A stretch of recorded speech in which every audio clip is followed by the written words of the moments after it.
आप एक बात हमेशा याद रखिए, 7 अजूबे हैं दुनिया में। कितने? 7 अजूबे हैं। अगर आपको कोई आरएसएस का बंदा अगर देशभक्त नजर आए ना, याद रखना वो दुनिया का 8वां अजूबा होगा, क्योंकि ये नस्ल ऐसी है कि इसके अंदर देशभक्त हो ही नहीं सकता है।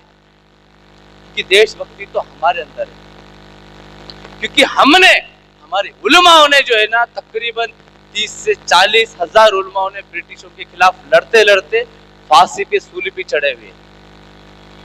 और इनकी तारीख क्या है? 60 रुपए अंग्रेजों की भीख लेके जिंदगी गुजारने वाले ये लोग आज आके हमें पूछते हैं कि ये बांग्लादेशी है, रोहिंग्या है, सर्टिफिकेट। ये तोतला ना सिर्फ इनके कैरेक्टर खराब है, जाके देख लीजिए। नंगे वीडियो बनाने वाला ये किरीट सोमैया, ये आके हमको पूछेगा हम शहरी है कि नहीं। इनकी औकात हमने दिखा दी थी उसको अपोज करके, और आगे भी ना सिर्फ दिखाएंगे, इंशाल्लाह कोर्ट में लड़ेंगे।